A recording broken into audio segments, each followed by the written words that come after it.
13절.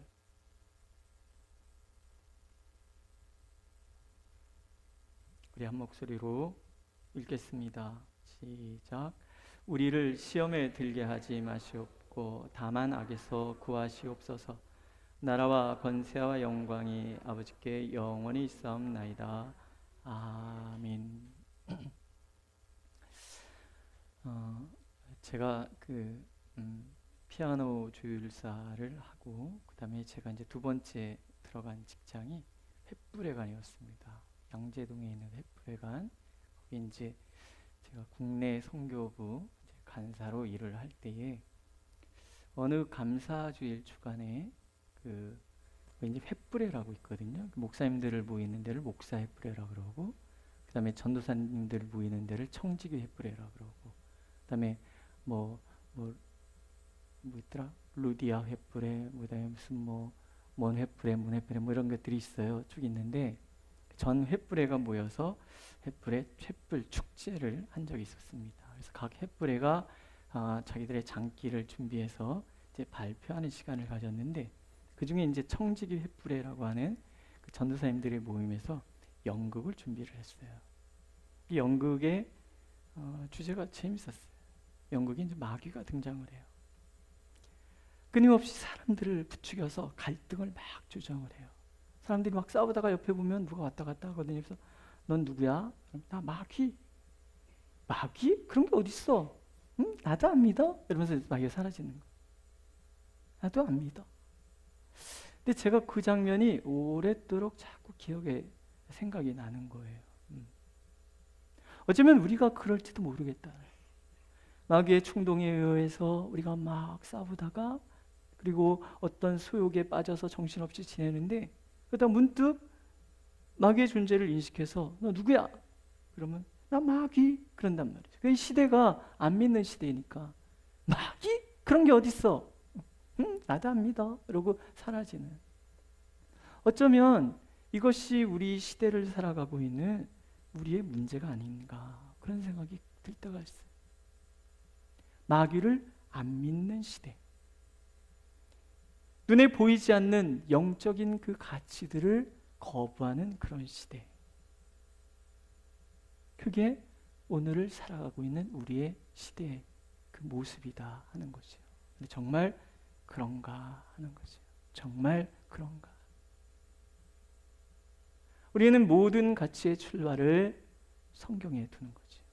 하나님이 말씀하시면 말씀하신 대로 믿고, 하나님이 말씀하신 것들은 우리는 체하는 거예요. 모든 기준의 핵심은 말씀에 있는 거예요. 우리의 모든 신앙의 그 행태들을 우리는 항상 말씀을 통해서 점검하고, 또 말씀 안에서 우리는 긍정과 부정을 해나가는 거죠. 성경은 뭐라 그러십니까? 성경은 그리스도인들의 영적 싸움은 현실이다라는 거예요. 있다가 없고 없다가 있는 그런 싸움이 아니라 이 싸움은 늘 존재하는 거예요. 그래서 하나님께서는 말씀을 통해서 강조하시잖아요. 근신하라, 깨어라. 마귀가 우는 사자와 같이 두루다니며 삼킬 자를 찾는다 얘기하시죠. 교회를 위협하는 가장 강력한 세력, 내가 존재하는 지금 이 자리를 뒤흔드는 강력한 세력, 우리가 깨어있지 않으면 언제 달려들지 모르는 그 세력이 바로 어둠의 권세, 마귀의 세력이라는 거예요. 영적 전쟁은 현실이라는 것을 성경은 그렇게 우리에게 강조하고 계십니다.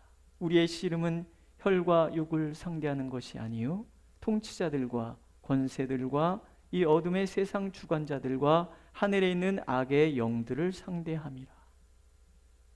혈과 육이라는 것은 눈에 보이는 현실을 말을 하지요. 그러나 이 세상은 눈에 보이는 것만으로 운영되는 것이 아니라는 거예요. 눈에 보이지 않는, 우리 눈에 보이는 것만으로 설명되지 않는 것들이 있는데, 눈에 보이지 않는 그 세계를 우리는 영적 세계라고 해요. 영적 세계는 바로 눈에 보이는 오늘 우리의 현실을 지배하는 강력한 권능이라. 그래서 우리의 싸움은 눈에 보이는 혈과 육에 대한 것이 아니라 영에 대한 것이고, 이 세상 권세에 잡은 마귀에 대한 것이라는 거예요. 마귀는 인간의 힘을 훨씬 능가하는 능력을 소유한 영적 존재예요. 교회는 언제나 분열의 위험이 있고 성도는 언제나 무너질 위험이 있어요. 악의 존재 앞에 우리는 상시 노출되어 있기 때문에 그렇습니다. 우리 교회가 지금 겪고 있는 것처럼 교회는요, 굉장히 약한 곳이에요. 언제 넘어질지 모르는 그런 연약한 곳. 또 연약할 수밖에 없는 이유는 언제 무너질지 모르는 사람들이 모인 곳이기 때문에 그래요. 그래서 예수님께서는 우리에게 기도를 가르쳐 주시는 거예요. 우리를 시험에 들게 하지 마옵시고 다만 악에서 구하옵소서. 이렇게 기도하라. 그런 거예요. 전심으로 하나님을 찾는 삶의 태도. 매 순간 하나님과 동행하고 매 순간 하나님을 의지하려고 하는 그런 삶의 태도가 우리에게 필요한 거예요. 너무나 중요한 사실이기 때문에 예수님께서는 그 기도문에 이 기도 내용을 집어넣으시는 거예요. 그리고 기도하라. 시험에 들게 하지 마시옵고 악에서 구하옵소서. 늘 존재하는 시험, 늘 우리를 위협하는 악의 존재 잊지 말라는 거예요. 늘 인식하고 늘 기억하고, 그래서 싸워서 승리하는 우리가 되도록 기도하라 하시는 거예요.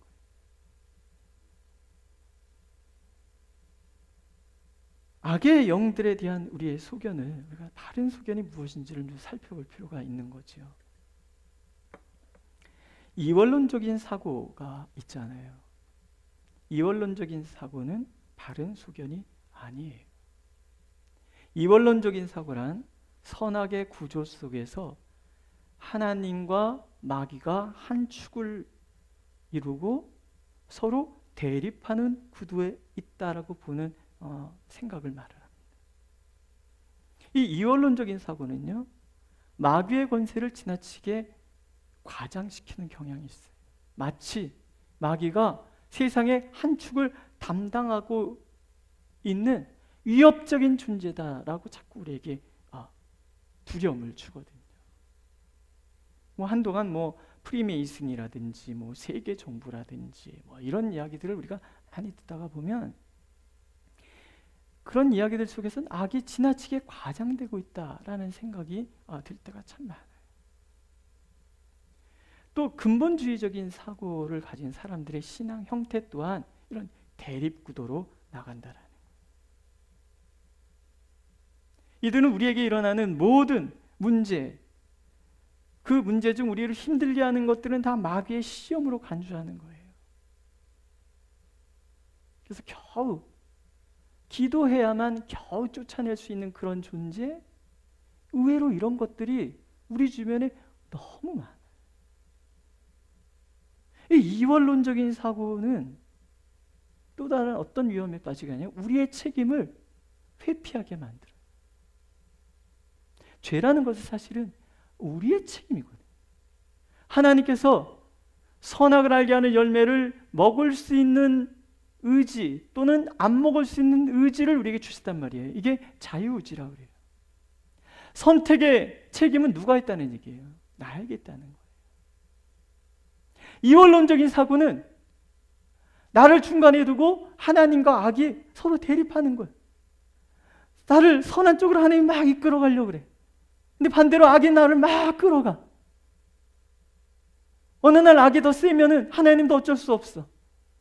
그래서 내가 악에 휘둘려서 그렇게 정신없이 살아간다, 이렇게 가르친단 말이에요. 때로 우리 안에 악을 쫓아낼 필요는 있어요.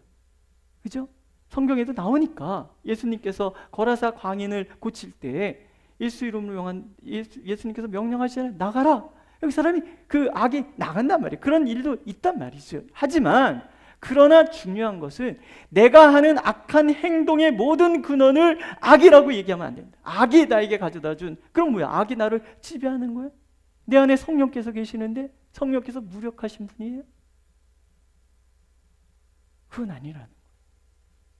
악이라는 것은 존재하는 것은 분명하지만 그 악이라는 존재가 하나님과 대등하다거나 또는 세상의 한 축을 담당하였다고 성경은 말하지 않는다.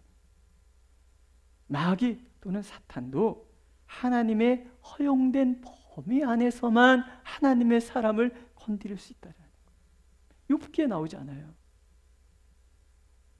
하나님께서 천사들을 다 모아놓고 천상회의를 하는데 마귀가 쓱 들었단 말이죠.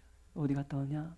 세상을 두루 다니다 왔습니다. 예, 삼킬차를 찾아서 두루 다니는 그런 마귀 얘기를 하는 거죠. 그러니까 하나님께서 괜히 욥을 자랑하지 않아요. 너 내 욥 봤냐? 뭐 참된 교회 너 정선아 집사 봤냐?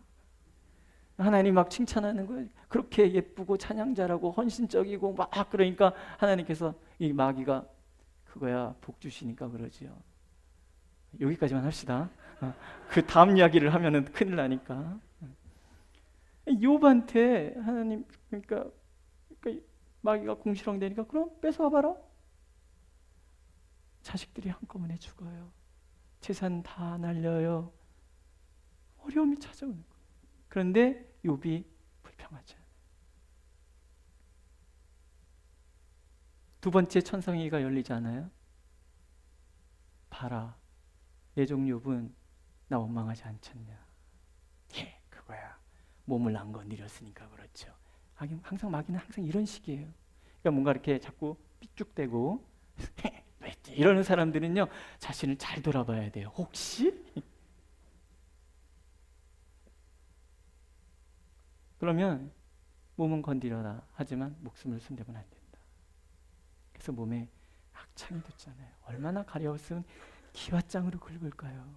제 친구가 한번 말씀드렸죠. 아마존에 가서 선교하는 친구가 있는데 벌레가 너무 가려워서 그래서 밤마다 아마존 강에 가서 이태리 타올로 온몸을 이렇게 그러지 않으면 잠을 못 자기 때문에 너무 가려워서 막 살갗이 아니 무슨 뭐 개딱지 않는 것 같이 막 그렇게 막 그래. 자꾸 오라 그러는데 더위는 제가 견딜만 한데 벌레와 싸워서 이길 재간이 용기가 안 나서 머뭇하고 있는데 핑계는 이제 나 바빠. 비행기 값이 없어 뭐 이러는데 사실은 벌레가 무서워서 못 가거든요. 근데 가렵다는 게 그렇잖아요. 모기한테 물려도 밤에 잠을 못 자는 게 우리잖아요. 욥이 얼마나 가려웠으면 그랬을까. 근데 거기서 핵심은 뭐예요? 마귀도 하나님의 허락한 범위 안에서만 우리를 상대할 수 있는 그런 존재는 결코 하나님과 악의 두 축을 이루어서 어느 날은 악이 이기고 어느 날은 하나님이 이기고 그런 게 아니라는 거예요. 근데 세상 종교 안에는 다 그렇게 돼 있잖아요. 성과 악의 구조로 이렇게 해서 대립 구조로 나뉘어져 있잖아요. 그건 아니다. 믿으십니까? 그건 아닌 거예요. 그런데 미혹되지 마세요. 그 다음에 뭐 이거는 너무나 분명한 무신론적인 견해. 마귀는 없다. 이 시대에 귀신이 어딨냐 이런 얘기들은 사실은 옳은 견해 아니에요. 신이 없다. 무신론. 그죠? 신이 없다. 그게 뭐예요? 당연히 신이 없으면 마귀도 없는 거예요. 보이지 않는 모든 것은 가치를 인정할 필요가 없다라고 생각하는 거. 그게 무신론이잖아요. 근데 예수님께서 마귀를 거짓말쟁이라고 했어요. 마귀는 보이지 않는 세계를 부정하게 함으로 마귀가 없다라고 믿도록 우리를 몰아간다라는 거예요. 그래서 자연스럽게 무신론에 빠지도록 우리를 미혹하는 거죠. 우리는 하나님이 계심을 믿습니다. 좀 확실하게 대답하실 필요가 있어요. 하나님의 계심을 믿습니다. 그럼 우리는 마귀의 존재도 믿어야 되는 거예요. 성경의 그 조금 파편적인 지식으로 살펴보면 마귀는 굉장히 뛰어난 천사였었잖아요. 근데 하나님께 반역하다가 추방당했어요. 하늘에서 추방당했어요. 결국은 마지막 날에 하나님의 예수 그리스도에 의해서 심판받고 무저갱에 집어 던져질 그런 존재예요. 하지만 허락한 범위 안에서 할 수 있거든 세상 사람들을 미혹하도록 하나님이 잠시 허락은 해줬어요.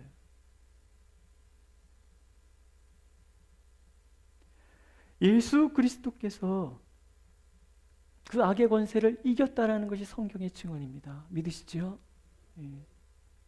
비록 이 세상의 권세자가 마귀라 할지라도 주님의 이루신 승리를 부인할 수는 없어요. 따라서 주님 안에 있는 우리는 마귀의 권세, 마귀의 존재를 인정은 하되 그 권세를 두려워할 필요는 없다라는 거예요. 우리가 범죄하면 범죄한 그 틈을 마귀가 타고 들어올 수는 있단 말이에요. 또 우리가 걸려 넘어지도록 수많은 유혹을 우리 앞에 두어서 우리가 실수로 넘어질 수 있다라는 거예요. 하지만 우리가 언제든지 하나님께 돌이키기만 한다면 그 순간부터 더 이상 마귀는 나를 손댈 수 없다라는 거. 하나님의 허락 없이는 하나님의 자녀들을 머리털 하나 건드릴 수 없는 존재가 바로 마귀라는 걸 하나님 우리가 알기를 원하시는 거예요. 마귀는 항상 이걸 의심하게 만드는 거거든요. 그럴 때마다 우리는 터는 거예요. 고개를 아니지. 한번 해보실래요? 아니지. 아닌 거예요. 아닌 건 아닌 거예요. 그죠? 네, 두 번째는 마귀의 공격이 늘 존재한다 그러면 우리는 항상 깨어서 하나님의 능력을 의지해야 하는 거예요.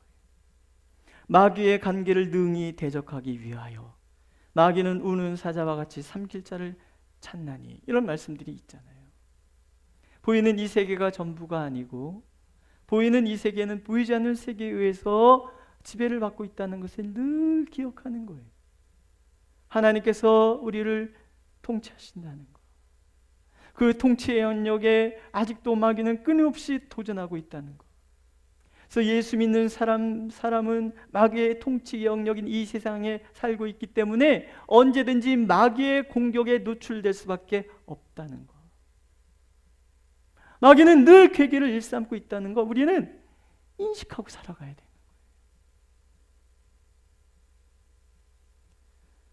성도들의 약점을, 그 교회의 약점을 누구보다 잘 알고 있는 존재가 마귀예요. 지금 우리도 되게 아픈 순간을 지나고 있지만 한국 교회 보세요. 그냥 퍽퍽 넘어가잖아요.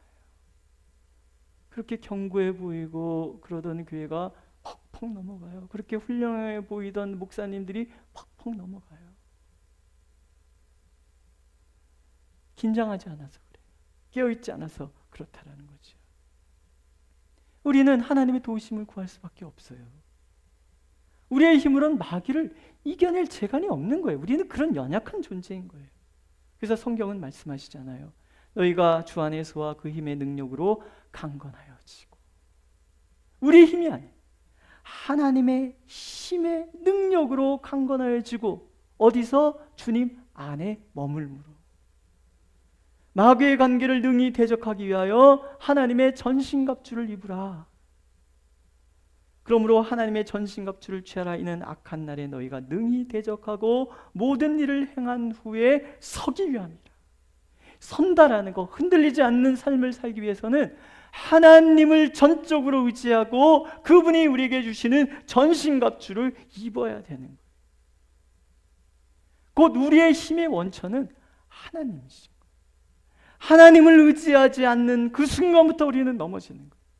우리가 주님 안에 있고 하나님의 힘과 능력으로 무장되었을 때 비로소 우리는 강건하여지고 악을 대적하여 능히 이길 수 있는 권능의 소유자가 되고 세상을 정복하고 다스리는 하나님의 백성이 될 수 있다라는 거예요. 예수님은 두 가지를 기도하라고 그러죠. 시험에 들게 하지 마옵시고 또 악에 빠지지 않게 하시옵고. 두 가지잖아요. 먼저 시험을 얘기하면 그 시험은 크게 두 가지로 나눌 수가 있어요. 하나는 외부에서 오는 시험이고요. 또 하나는 내부에서 일어나는 시험이에요. 외부에서 오는 시험을 유혹이라고 하고 내부에서 일어나는 시험을 욕심이라고 정의할 수 있어요. 외부에서 오는 시험은 두 가지가 있어요. 하나는 시련, 테스트라고 그러죠, 영어로. 그 다음에 유혹이 있어요. 시련은 외부에서 오는데 이것은 하나님으로부터 오는 것이에요. 우리를 유익하게 하기 위한 하나님의 또 다른 은혜의 선물이죠. 우리가 어느 정도 신앙생활을 하면 하나님께서 한번 우리의 판을 흔드실 때가 있어요. 테스트죠. 내가 어느 정도인지. 왜 우리 국가대표 축구 선수들 가끔 이렇게 친선교기 하잖아요. 외국의 강한 팀 데려다가 한단 말이죠. 그래서 강한 팀하고 우리가 딱 붙으면 내 약점들이 뭔가가 드러나죠. 그럼 그 약점을 어떻게 커버할 것인가 그 노력을 하잖아요. 그것처럼 하나님께서 우리를 테스트하실 때가 있어요. 그래서 내 약점이 무엇인지를 하나님께서 발견하게 해주시는 거죠. 근데 어떤 분이 이렇게 막 간증 신방 갔다 오면서 간증을 막 하시는데 제가 너무 은혜를 그분이 그런 얘기를 하시더라고요. 물질 없어도 견딜 수 있고 뭐 사업 어려워도 견딜 수 있고 다 견딜 수 있는데 그분은 자녀 문제는 못 이기겠더라. 자녀가 문제가 생기니까 확 무너지겠더라. 뭐 그런 얘기를 해요. 그분의 문제는 자녀의 문제, 자녀가 약점이었구나. 뭐 이런 거죠. 물질의 어려움이 찾아오면 확 무너지는 사람이 있어요.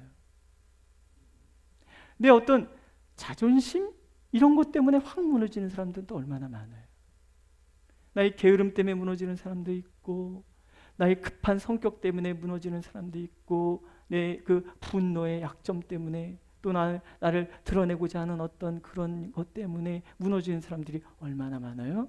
근데 하나님께서 한 번씩 우리를 이렇게 확 휘저어 보시는 거예요. 그래서 나로 하여금 그것을 보완해서 더 견고한 사람 되게 하시기 위해서. 그러니까 하나님의 시험이 찾아오면요, 그때는 빨리 벗어나려고 하면 안 돼요. 거기에 머물러서 내가 누군지를 잘 봐야 되는 거예요. 그러니까 시련은 선물이에요. 이렇게 제가 굉장히 좀 여유롭고 느긋해 보이십니까? 아니면 굉장히 성질 급한 사람 같이 보이십니까? 웃으시는 분들은 되게 성질 급할 거다. 반대구나. 웃으시는 분들은 느긋할 것 같다. 근데요, 저희 아내한테 한번 물어보세요. 제가 얼마나 성격이 급한 사람인지. 제가 어제 그저께 새벽기도 때 말씀드렸잖아요. 왜 하나님은 우리를 기다리게 하시는가? 제가 깨달은 게 뭐냐면 말씀드렸죠. 천국은 시간이 없어요. 영원. 성질 급한 사람 천국 들어가면 뛰어나와야 돼요. 그래서 하나님 이렇게 느긋하게 나를 만드시려고 기다려라, 또 기다려라, 기다려라, 또 기다려라 그러시는 게 아닌가 그런 생각해요. 그러니까 저의 약점이 성급함이라고 하신다면 하나님은 저에게 기다릴 수밖에 없는 상황을 계속 만들어 가실 거라는 거죠. 그럼 어떻게 해요? 전에 같으면 막 벗어나려고 발버둥 치는데 되나요? 하나님의 때가 안 지났는데. 그래서 요즘은 그냥 기다리는 거예요. 죄송해요. 어르신들 앞에서 그런데요. 제가 살아보니까 이런 얘기하면 웃기시죠, 어르신들. 네. 급해서 되는 게 아니구나. 운전을 잘한다 못한다를 제가 요새 깨닫는 게 있어요. 운전을 잘하려면 조금 천천히 가는 게 잘하는 거구나. 이렇게 왜 끼어들기 이렇게 하다 보면 이제 이렇게 고속도로 들어가면 싹 들어가야 되잖아요. 이제 탄력받아서 들어가야 되잖아요. 그러면 운전 잘하시는 분들과 못하시는 분들이 어디서 드러나냐면 지금 여기서 막 속도 내서 막 달려가는데 같은 속도로 가. 그럼 어떻게 돼요? 못 들어가요. 운전 못하는 사람. 쫙 달려오는 게 옆에서 보이면 쓱 그래서 좀 속도를 늦춰준단 말이야. 어차피 뒤에 차는 나 거리 간격을 두고 따라오니까. 그러면서 쓱 양보할 수 있는 사람, 운전 잘하는 사람. 이제 운전 초보가 그런 생각이 들더라고요. 맞나요? 이게 맞는지 아닌지 모르지만 그렇더라고요. 그게 사고가 안 나는 방법인 것 같더라고요. 맞죠? 그죠? 맞는 것 같아요. 그러니까 제 성질이 급하다는 것을 하나님 알기 때문에 그런다라는 거예요. 우리 다 마찬가지라는 거예요. 욱하는 거 잘 못 잡으시는 분은 어떻게 하겠어요? 욱하는 상황을 자꾸 붙이는 거지. 내 성질 돋구는 사람을 옆에 자꾸 보내시는 거야. 자꾸. 그래서 어떻게 해요? 이런 거죠. 그래서 어떤 분은 그랬대요. 되게 욱하는 것 때문에 자꾸 사고를 치는데 어느 날 어떤 목사님이 욱하고 올라오면 들어가라 이놈아 이렇게 하라고 그랬대요. 그래서 어느 날 이렇게 딱 갔는데 집에 들어갔는데 아내가 벌써 딱 이 고양이 눈이 뭔지 아세요? 이렇게 착 째려보는 이 눈. 뭐라 그러는데 전에 같으면 이랬었는데 갑자기 그 말이 딱 그랬더니 아내분이 이제 별이 번쩍해야 되는데 왜 가만히 있지? 근데 남편이 이래서 하는데 이 남편은 딱 쳐다보는데 아내가 너무 안쓰러운 거야. 그래서 눈물이 펑펑 나는 거예요. 근데 아내는 별이 번쩍 왜 안 하지? 이러고 딱 쳐다봤는데 남편이 이러고 울고 있네. 그래서 둘이 같이 울었대요. 같이 울다가 그 집은 더 이상 안 싸우게 됐대요.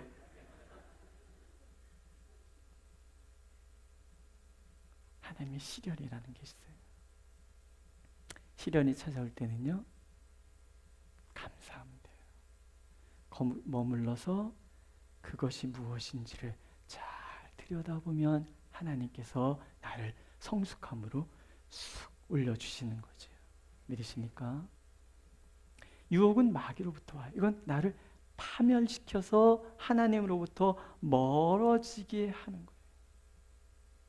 한 번 이 유혹에 넘어지면 벗어나기가 너무 힘들어요.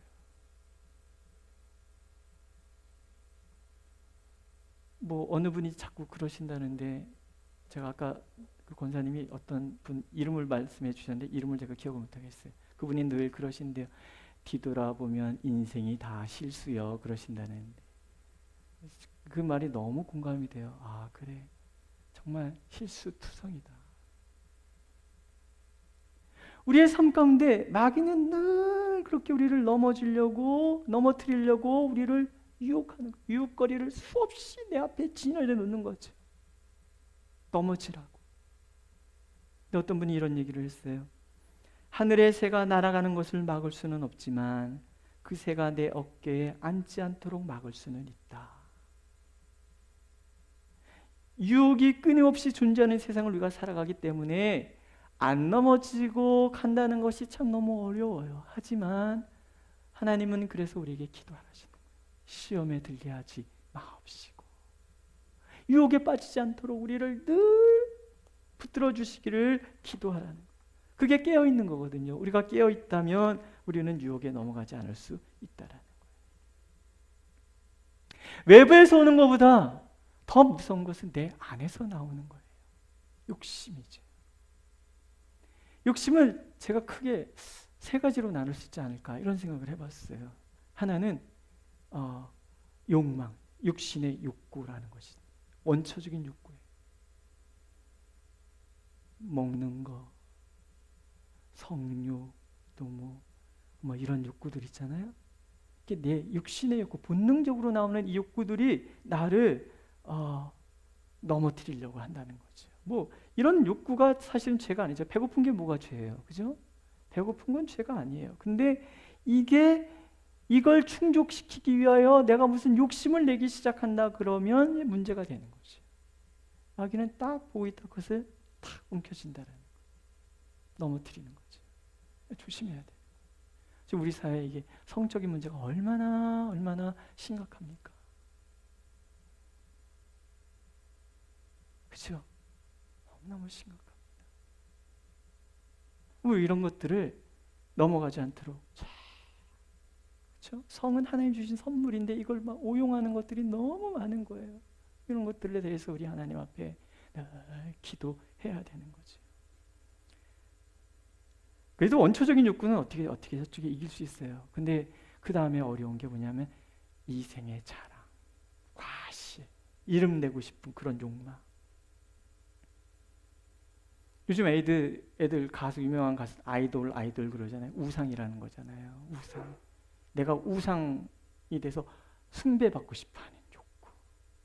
왜 아이돌이라 그러는지 모르겠어요. 뭐 소년단, 소녀단 이래도 될 것 같은데 그 말이 너무 촌스러운가? 이 막 아이돌 막 우상 되고 싶어하는 이야기. 나를 과시하고 싶어하는 이야기.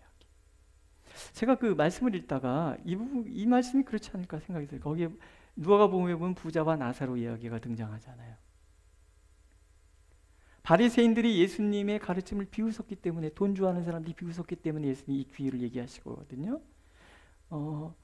너희는 사람 앞에서 스스로 옳다는 자들이나 너희 마음을 하나님께서 아시나니 사람 중에 높임을 받는 그것은 하나님 앞에 미움을 받는 것이니라. 그러면서 이제 이 비유가 나와요. 거기 보면은 부자는 자색 옷, 고운 배옷 입고 날마다 호화롭게 즐기는 거예요. 이게 인간의 목적이라는 거예요. 화려한 옷을 입고 호화롭게 즐기고 싶은 그런 욕구. 그러나 그의 마지막은 음부에서 고통받는 거예요. 사람 중에 높임을 받거나 내가 옳다고, 스스로 옳다고 생각하는 모든 것들이 사실은 다 자색 옷이고 고운 배옷이 화려함, 날마다 호화스러움, 이런 것들과 같은 거예요. 우린 그러고 싶어 한단 말이에요. 그러나 마음을 아시는 하나님 앞에 우리가 서면 아무 의미가 없는 거예요. 제가 예레미야서를 읽다가 하나님은 천지에 충만하시니라, 이런 말씀입니다.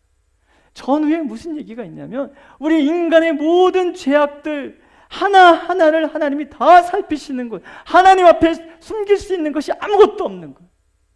하나님은 천지에 충만하신 분이기 때문에 우리가 아무리 우리를 포장하고 아무리 우리를 꾸미고 우리가 쾌락에 취한다 할지라도 이 모든 모습이 하나님이 주신 선물이 아니라면 결국은 다 심판받을 것이라는 거죠. 반대로 나사로는 아무 대접을 받지 못했어요. 부자가 부스러기라도 먹을까 해서 기다리고 있는데 부스러기도 안 주네, 이 나쁜 부자가. 온몸이 헐었어요. 고름이 나요. 부자가 좀 돌봐줘야 되는데 부자는 안 돌봐주고 누가 와서 돌봐주면 개가 와서 핥아주는 거예요. 그러다 죽었어요. 근데 어디 갔어요? 아브라함의 품에 안긴 거예요.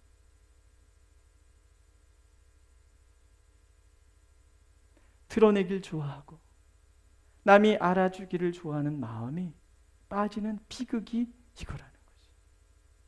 이 세상은 끊임없이 나를 드러내라고, 과시하라고 유혹하잖아요. 마귀는 그래야 우리가 음부에 들어갈 걸 알거든요. 자기랑 같이 지옥불에 들어가야 되는 걸 아는 거예요. 할 수만 있으면 혼자 가는 거 나쁘잖아요. 혹시 경험해 보셨어요? 이제 학교 선생님도 계시는데 아이들이 시간 맞춰 와야 하는데 지각하잖아요. 저 어렸을 때 그랬어요. 이렇게 지각하면 문 닫거든요. 문 닫는데 늦었다고 막 뛰어가다가 앞에 뛰어가는 애 한 명 보면 괜히 마음이 막 놓이는 거 있죠. 나 혼자 혼나는 거 아니거든. 숙제 안 해간 날 막 가슴이 콩닥콩닥콩닥 해요. 선생님이 오늘 숙제 검사할 텐데 어떡하나 그러는데 착 보니까는 안 해온 애가 나 말고 옆에 짝도 안 해왔어. 그때부터 마음이 되게 안심되는 거예요. 똑같은 거예요. 그게 마귀가 주는 마음이에요. 마귀는 어떻게든지 우리를 같이 끌어당겨서 무너뜨리려고 우리를 끊임없이 유혹한 그 중에 하나가 나를 과시하려고, 드러내려고. 결국 그 허영 때문에 망하는 사람들이 얼마나 많습니까? 내 안에서 나온. 또 하나는 지배욕, 권력욕이라고도 할 텐데요. 다른 사람 위에 군림하고자 하는 그런 욕심. 리더와 지배자는 다릅니다. 리더의 근본 정신은 섬김이에요. 지배자는 억압이잖아요. 섬기는 사람은 자연스럽게 만연 앞에 드러나게 돼 있어요. 지배자는 자기 스스로 드러낸단 말이죠. 그게 늘 문제가 됩니다. 교회도요, 교회를 한번 내 마음대로 휘저어 놓고 싶어 하는 사람들이 있어요. 그래서 늘 문제를 일으키잖아요. 지배욕인지 리더십인지 이거를 한번 이렇게 따져보는 걸 제가 뭘까라고 한번 가만히 생각해 봤어요. 그러다가 구분하는 방법. 자, 내가 어떤 의견을 냈는데 이게 수렴되지 않았을 때 만약에 나의 반응이 그래서 기분이 나쁘고 화가 나고 그래서 다시 한번 또 그에게 물고 들어지고 그러면 그 사람은 틀림없이 지배욕에 사로잡힌 사람. 리더는 그러지 않아요. 내 의견을 냈는데 받아들여지지 않아도 더 나은 의견이 채택이 됐다 그러면 기꺼이 따른단 말이죠. 그게 리더의 덕목이에요. 내가 어떤 의견을 냈다고 해서 그것이 반드시 관철되어야만 된다? 이거는 지배욕에 사로잡힌 사람이에요. 저는 제일 이해할 수 없는 게 목사가 말하는데 이렇게 얘기하는 목사들이 이해가 안 돼요.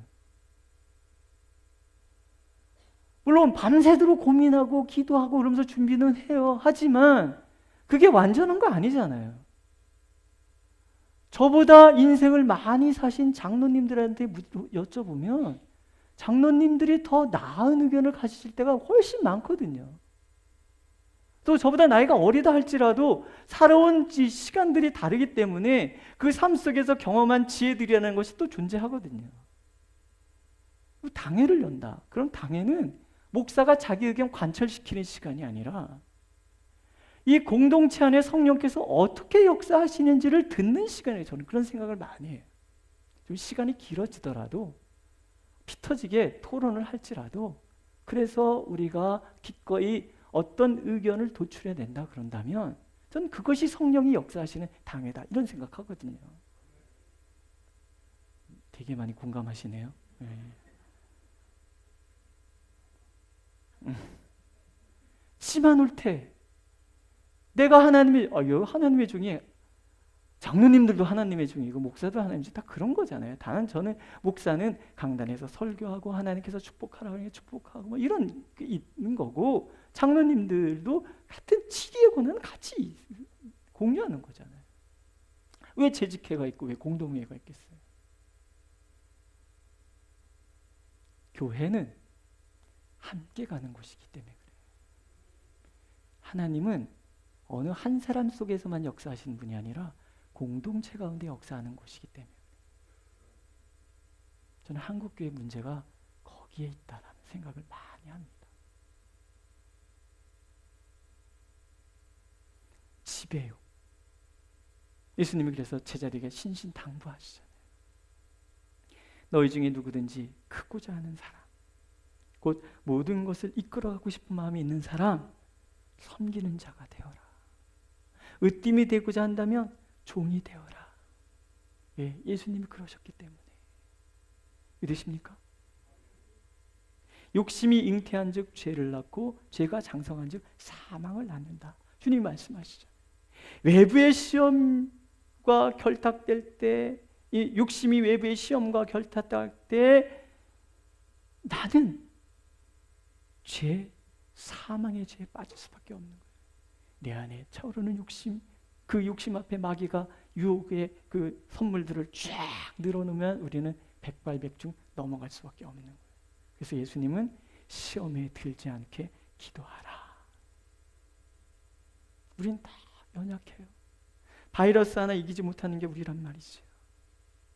하나님은 우리가 늘 시험에 빠지지 않도록 하나님 앞에 기도하라고 말씀하고 계세요.